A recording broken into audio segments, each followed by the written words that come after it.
Britain's news channel and Liz Truss, welcome back to Leigh. Of course, GB News was last here with you during the leadership campaign nearly a year ago.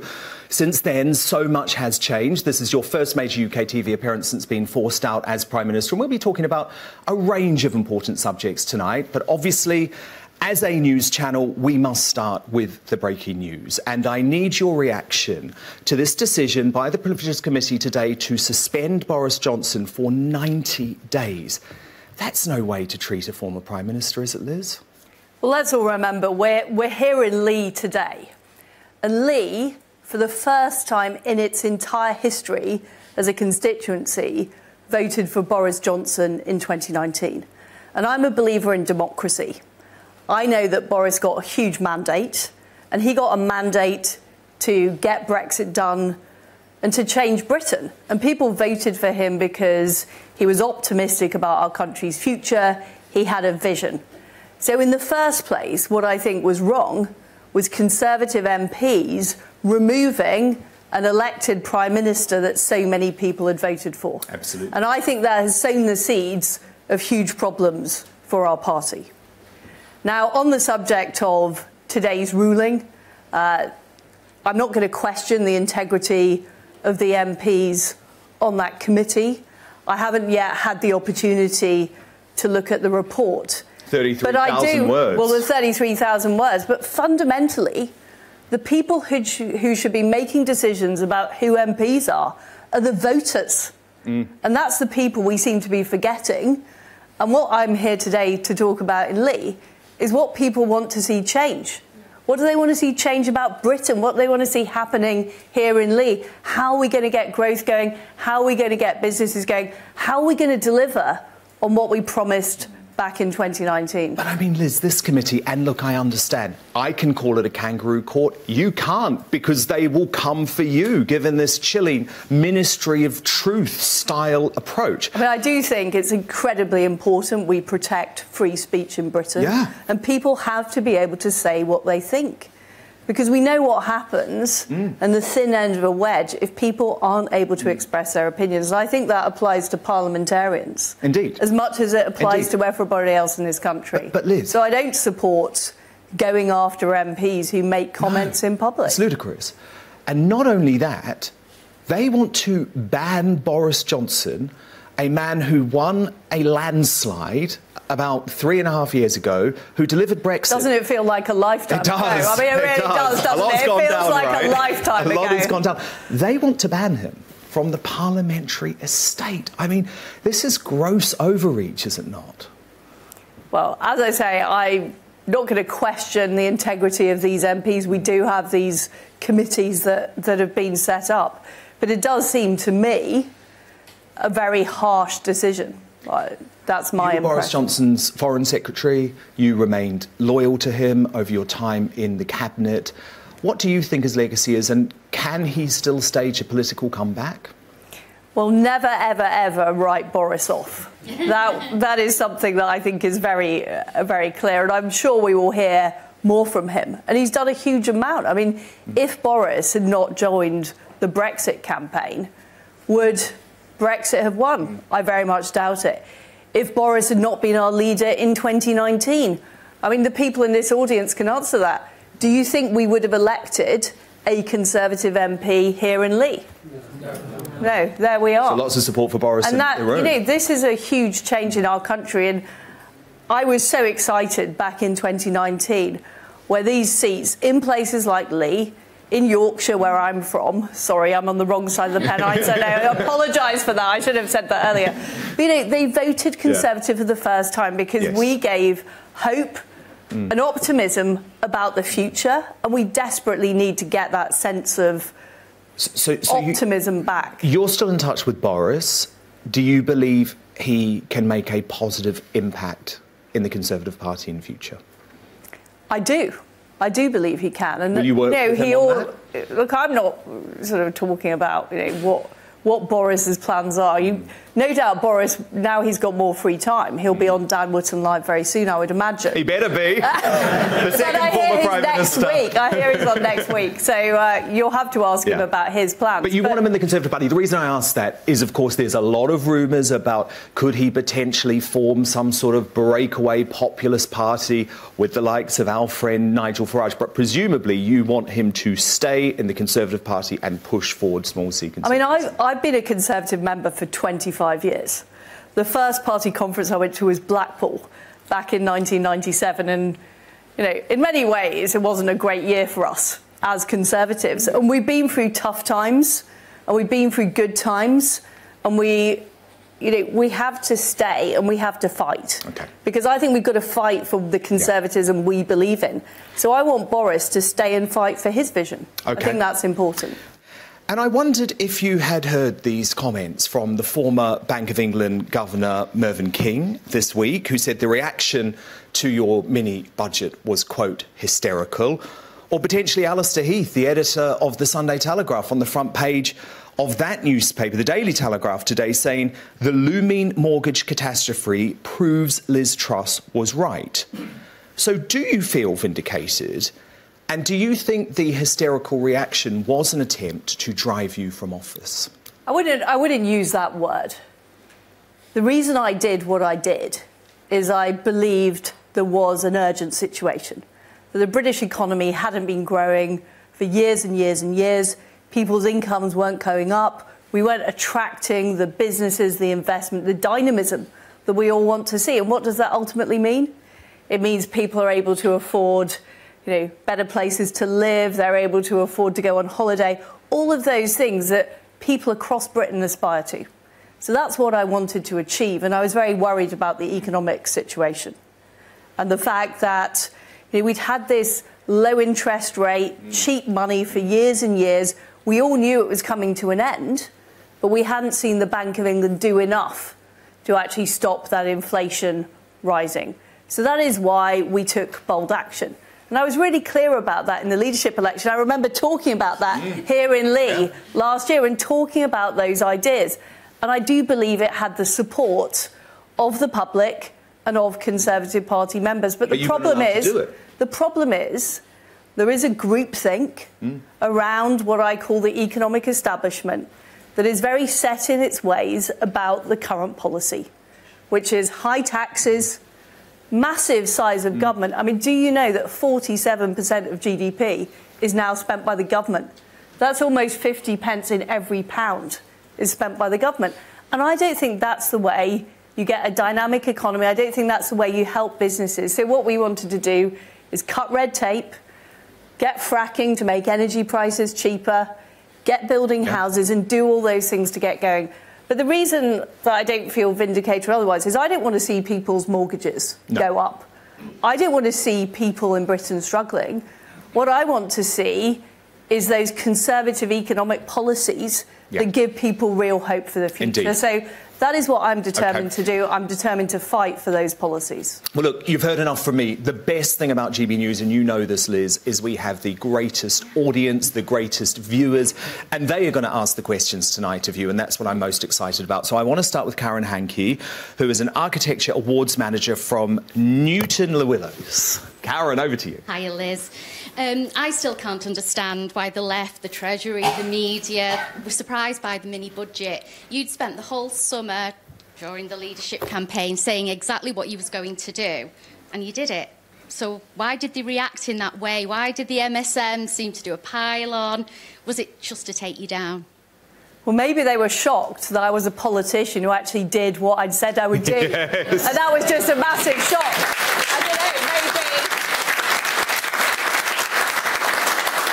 that's not what they were expecting. But as you say, we did spell out the policies, but there is such resistance to change from much of the economic establishment. They are used to not being questioned. And the Bank of England, which has run monetary policy independently since 1997, in my view, didn't put interest rates up early enough.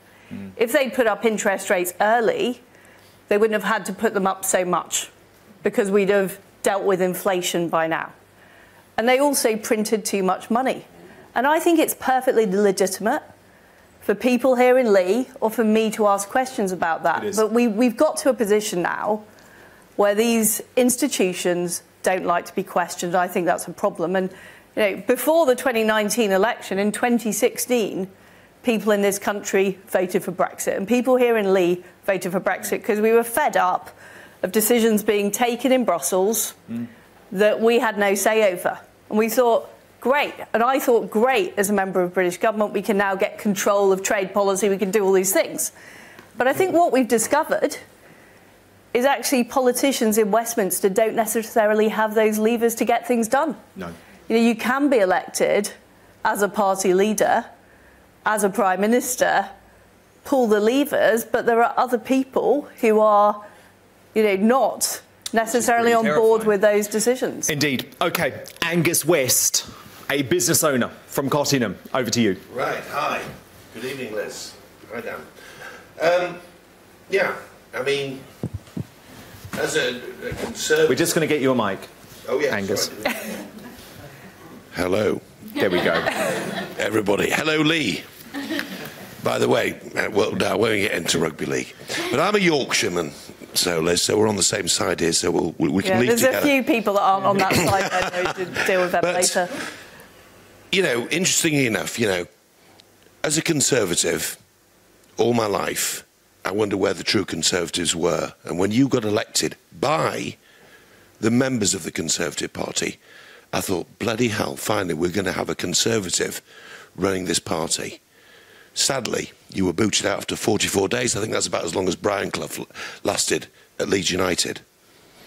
He was 44 days, I was 49 days. You were 49. You beat Brian. Not that I'm following a Brian Clough. But we're seeing borrowing soaring. Yes. I mean, the point's already been made about inflation. The point's been made about Rishi, trying to halve inflation at whatever cost. And so you went for a low tax, high growth economy. I think most people in this country believed in that, and as the point's already been made, you were sunk because of it. And that's what this country really needs, Liz. And how are we going to get it back? How are we going to get these policies back? Well, you're a small business owner. Yeah. And I just know how much red tape businesses now face. Forms to fill in, lots of extra work to do, which takes you away from doing a day job, which is running a business, making money. Absolutely. And making a profit is a good thing. Absolutely. And we need to be prepared to make those arguments, and we need to be proud to be Conservatives. Yes. And I think, to be honest, we've given too much ground. And when you make a profit, you don't want to be taxed to death. Well, exactly, because if you're taxed to death, what happens? You don't bother anymore. What's the point of setting up a new business? What's the point of going out to work if you're paying all the money over in taxes? But I think this is a point that lots of people in the Westminster bubble economic establishment just don't understand. Yeah. They think you can carry on putting taxes up and up and up and we'll bring the revenues in, and that isn't true. So one of the things I did is stop the corporation tax rise. And lots of people say, oh, it's fine to tax those corporations, that's just money away from these big businesses. But what have we seen happen? Well, we've seen AstraZeneca decide to go to Ireland rather than locate here in the United Kingdom. We've seen less investment in the North Sea because of the windfall tax. So it has consequences. And what it means is it means lower incomes for people across Britain. Because every time a business owner like you sets up a new business, that's jobs, that's opportunities, it's money that people can spend on what they want to spend it on. And I've been a government minister for 10 years. Some people get less time in prison than that. But I've been a government minister for 10 years. And I can tell you, I believe in the abilities of people in this room to make good decisions for them and their family more than I believe in the people in Whitehall. Absolutely. And that's not because the people in Whitehall are bad people, but you know what's best for you and your family. You know what's best for your business. And as a member of the Conservative Party, that shouldn't be a controversial comment. Right now it is. Hello, Liz. Hi. Right. Currently, several large unions continue to cripple the country with long-running strikes, potentially putting lives at risk and damaging the growth for economy. Are the leaders of these unions enemies of hard-working Brits, and how would you end the walkouts? Well, the answer is yes, they are enemies of hard-working Brits, and we have allowed, I think, too much of the country to be held to ransom by people going on strike, and we need to make sure that there's proper democracy within trade unions, and that that we deal with these strikers, because it's harming those people who go out to work and actually earn money that is needed to pay for our public services, improve people's incomes. And I think it's in many cases, a deliberate attempt to sabotage the British economy. OK, now I think to Colin. You're up, Colin. Go for it. Colin Leigh, who is an IT support from Leigh. Evening, Liz. I used to be a Labour voter, but now I'm Conservative, yeah? It seems like all the Brexiteers are being purged, including Boris. Do you think the Privilege Committee was a kangaroo court designed just to, well, basically destroy his career? So one thing I want to say is Brexit will never be reversed. I'm really clear about that, and I don't think any politician... If Keir Starmer got into government, it would be a disaster. He'd send our economy into penury, people would be poorer, but I don't think even he would be able to get us back into the EU. So the problem at the moment we're facing on Brexit is that we haven't taken the advantage of all the opportunities. We've still got all the EU laws on our statute books. It's a bit like getting divorced and still living in the same house as your ex-husband. We've still tied down by the rules and regulations that affect everybody from small businesses to families to the environment, all of those things. And I think we need to get on with getting those laws off our statute books. Indeed. As for Boris, I've been very clear. I think it was a massive mistake of the Conservative Parliamentary Party to remove Boris as our Prime Minister. I think that's where all the problems here have started. And we have to restore proper democracy to the Conservative Party, because hard-working members like you don't join because you're getting something out of it. You join because you believe in Conservative values. Yeah. And I'd like to see more of that in our parliamentary party. Yes, and I'd like to see more of that in our policies. Indeed. Straight to Tina Kennedy, my friend from Leigh, just down the road. Tina, what's your question to Liz Truss? Rishi played a massive part in Boris Johnson's demise, and his allies helped force you out. So do you back the current PM, and how do you feel about the direction the party is heading? Let's be clear. I want the Prime Minister and the Conservatives to win the next election. I think Keir Starmer would be an absolute disaster. Another Labour leader from North London who will put up taxes, he'll do a wealth tax, he will... We've already got public spending at almost half of GDP. Under Keir Starmer, God knows what it will go up to, 75%, who knows? But it would be a disaster. But what I do want to see is I want to see our party pursuing those Conservative policies that people voted for.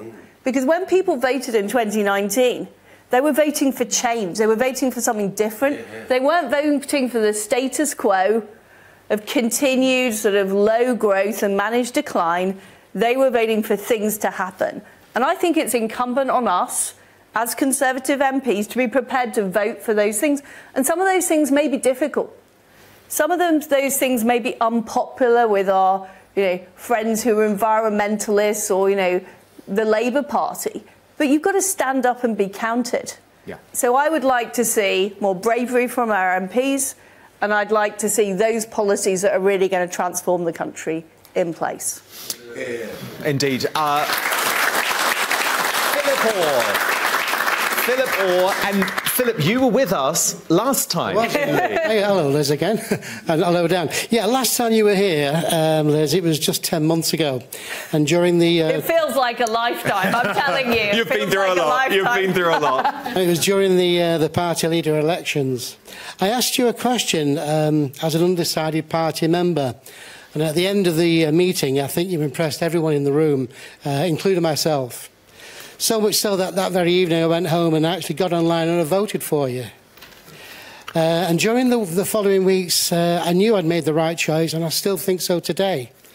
When you were ousted by that political coup, which I couldn't believe, honestly, was happening, I was so angry I cancelled my party membership. Wow. What I want to ask you is, what do you think of it all? And isn't it time for a new centre-right breakaway party, because this lot we've got in now are not Conservatives? Well, first of all, can I thank you for putting your trust in me? Yeah. And whilst I did what I could to deliver my policies, I also recognise I made mistakes as well. And I wasn't as ready as I should have been, and I wasn't prepared for some of the onslaughts and brickbats that I got. But thank you very much for putting your faith in me. And it's great to hear in this room all of these Conservatives who believe in Conservative values. And I believe in staying in the Conservative Party and fighting for those values. That's what we've got to do. That's what we've got to do. So no breakaway party? No. Okay. No. Okay. I've been a member for 25 years. And I've seen some pretty bad policies from the Conservative Party, including during the time I've been in government, frankly. I mean, who on earth says we're going to ban 2-for-1 offers at a supermarket? Yeah. That is not Conservative. And we've seen some crazy stuff. But I still think it's better to stay and fight. Okay. And I've been through a pretty tough 10 months or so. But I believe that we can turn this around. Okay. And I'm an optimist because I know that party members like you support these policies, and what we need to do is make sure your voices are listened to. Well, Liz, how are we going to get these Social Democrats out of the Conservative Party? Don't have a microphone. How are you going to get the Social Democrats out of the party? We've got to win the argument. Okay. We've got to win the argument in the Conservative Party. In order to win the argument, people do need to join and be members. They need to stand to be members of Parliament. Fighting talk. They need to stand to be councillors. Fighting talk. I like it. They do. OK, we're going to go straight to Derek Calrow, OBE, who is a retired stockbroker. Good evening, Liz. Stopping these small boats coming across the channel is both a priority of this audience, the people in general, and the Prime Minister. What can we do to secure our borders and also stop these boats coming across? Well, the way we stop the boats coming across is make sure that every single person that arrives on a boat doesn't get to stay in the United Kingdom. And it sounds simple, but that is the answer. That's why I believe Rwanda is really important. So there's a safe place for people to go to that isn't the United Kingdom. But I think we also need to sort out our legal system, which allows too many of these people to sort of disappear and constantly appeal. So I think the processes need to be streamlined. And fundamentally, it's about taking on the lefty lawyers who are constantly on the phone to illegal migrants, trying to keep them in the United Kingdom. Shame on them. Karen Willett, a nurse from Cottingham. You're up next. You get the mic, Karen. Oh, hi, Dan. Hi, Liz. Good to be here tonight. I have a question that I think is the most fundamental question ever. Well, it is. I'm passionate about it, which is, as a nurse, I had to study biology to qualify. So why now can't our politicians and even our institutions like the NHS say what a woman is? Is extreme trans ideology a threat to womanhood? So the answer is yes, it is. I think that's really clear. We've had situations of men taking advantage of this in women's prisons, in sports, where they are claiming to be able to race in women's races, and it is a huge issue for women. And we've spent years fighting for equality with men. to be treated equally. And now we have this issue of people with male genitalia claiming to be women. I think it's completely wrong, but also it's ludicrous, isn't it? And you are a student of biology, and I think most people actually understand the basic biology. Yeah. But we have this doublespeak of politicians refusing to say women don't have penises. And what is that about? So does a woman have a penis, Liz Truss? No, a woman does have a penis, obviously, Dan. Good.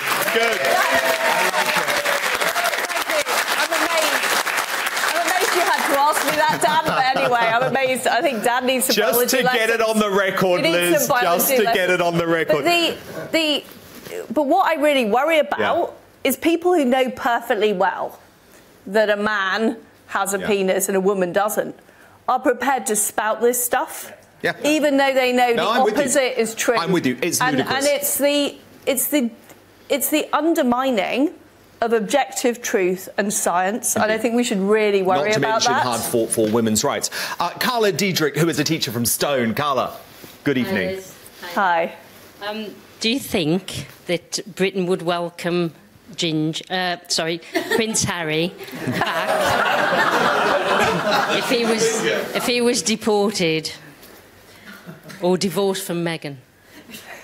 And do you think Winge, the Duchess, is a bad influence on him? Good question, Carla. Look, I mean, if Prince Harry wants to come back to Britain, you know, I think we should welcome him back. I do think we should. I know that's not popular necessarily with the audience, but I think he is now, you know, he's not an official part of the, you know, he's not on the list to be paid for the royal family. He should be able to go about his business and get a job like everybody else in this country. And has Meghan been a bad influence on him, do you think? Well, I can't comment on where the influence comes from, but certainly, you know, some of the recent interviews and books suggest. Certainly suggest so, don't they? Moving swiftly along to Brodie Mitchell, who is a student from Warrington. Let's just get you a microphone very quickly, Brodie. There you go. Great to have you here. It's hot in here. Oh, it is. What do you think about Keir Starmer and the Labour Party having its green policies dictated by Just Stop Oil donor Dale Vince? And are we too soft on eco-terrorists? So, yes, we are far too soft on eco-terrorists because these people, they're not... You know, I'm an environmentalist. I believe in protecting our environment. I believe in leaving our country, you know, in a great state for our children and grandchildren. We're all environmental in this room. Nobody wants to see the environment degraded. But what these people are is they're watermelons. They are green on the outside and red on the inside. Oh, and yes, they believe in communism and socialism. Yeah. And we should understand that they are trying to undermine all of the values that we believe in as conservatives. Indeed. Whether it's free enterprise, free speech, all of those things they are trying to undermine. And this is just their new way of doing it. This is the new way of, exactly, the gentleman said, Marxism is a new form of Marxism. And we should fight them in just the way that we fought the CND or the communist sympathisers in the 1970s and 80s, because they posed just as much of a threat. Soft touch policing, exactly. Brian Kilbride, where are you, Brian? There you are. Can we just get Brian a microphone? Brian is a project manager from Stockport. What's your question to Liz Truss, Brian? Good evening, Liz. Hi. Another heavy subject, I'm afraid, at the minute. There's been a lot of controversy in the past few days about the mother of three who was jailed for aborting her baby at 34 weeks. Caroline Lucas, Stella Creasy and Nadia Whitcomb have all called for a reform to the abortion laws. What's your reaction to that? And do you think the 24-week limit should be extended? So I would keep the abortion laws as they are. I mean, these are very difficult judgments about exactly the limit to set. But I think where we've got to in the UK is about right. Do you think this prison term was too harsh? Well, I certainly think what she did was a crime. It absolutely was a crime. Sometimes you do read about people going to jail for a very short period of time, like for other crimes. So I'm, you know, Was it too harsh? I'm not, that is really a matter for the court and the judge. But I do believe she absolutely committed a crime, and people do need to be held to account for crimes that they commit. And I don't want us to get to where the United States have got in terms of the abortion debate. I think where we are in the United Kingdom is right. I think people should be held to account. But what we need to do is make sure that there are fewer of those cases in the first place. OK. Great questions on the culture war. Thank you. The Dan Wootton Tonight audience is the best, but I knew that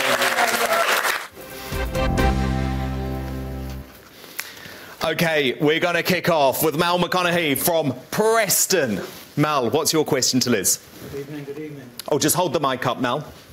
After Nicola Sturgeon was arrested and the SNP continues to implode, why did the media allow this scandal to happen unnoticed while obsessing over some cake? And has Sturgeon destroyed the SNP for good? Good question. So the problem, I think, with many bits of the media is they see politics as entertainment rather than looking at the issues people care about. People here aren't thinking about Nicola Sturgeon's mobile home, or maybe they are, but they are thinking, sorry, the SNP's mobile home, let me get that right. Just happened to be parked outside, or about what was going on at Downing Street. They care about the decisions that were made about COVID, or about mortgage rates, or about whether they can run their business without having masses of red tape piled on them. And I think you were criticised for not engaging with Nicola Sturgeon as Prime Minister. Do you think, in hindsight, that was the right decision? I did engage with Nicola Sturgeon. I did speak to her.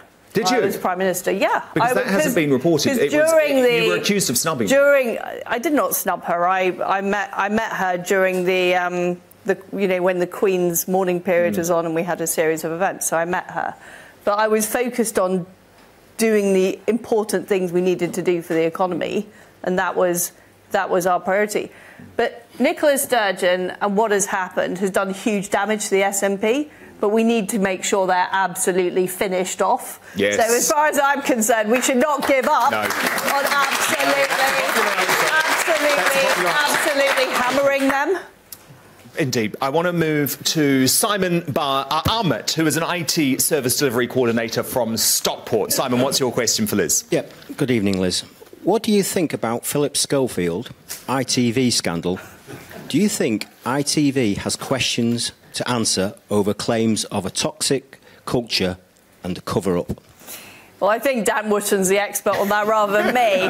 But I frankly couldn't care less about Philip Schofield. Yeah. And yet again, the media spend hours and hours talking about this stuff rather than what actually, we've got to say. It's an important story, Liz. If we have our biggest private broadcaster, a public service broadcaster, effectively covering up for one of its biggest... I'm not saying it's not important, but I think it's got a disproportionate amount of airtime.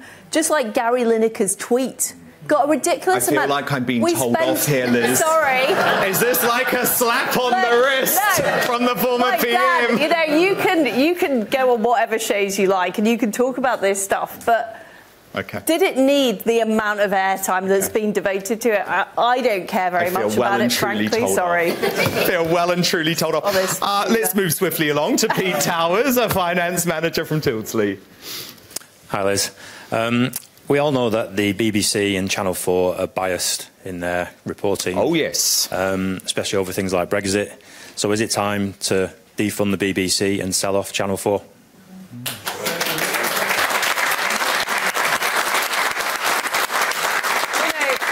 I would love to see the BBC become a subscription service that people pay for if they want it. And I would sell off Channel 4. I think the days of a licence fee that's compulsory is wrong. And I think people going to prison for not paying their licence fee is wrong. And good Conservative policies too. Quickly, final question in this block to Susan Allison, who is retired and from Wigan. Susan, what is your question for Liz Truss? Hi, Liz. After the shocking Nottingham attacks, where innocent Brits lost their lives at the hands of the West African migrant, why do you think the media refused to report his real identity? And is Britain and the woke blob now too PC to stop clear and present threats? OK, quick answer, Liz. Well, this is a case that's ongoing, so I don't think I should comment on the precise details, but clearly the case in Nottingham is absolutely appalling, and I've just got huge sympathy with the families that had to suffer. It's just been absolutely heartbreaking, hasn't it, watching? I think the strength of the family, though, has been incredibly inspiring, because they haven't hidden away. They've been out there with the students, and actually it is in those dark moments, isn't it, where you see the best of Britain. You do, but it shouldn't have to come to that.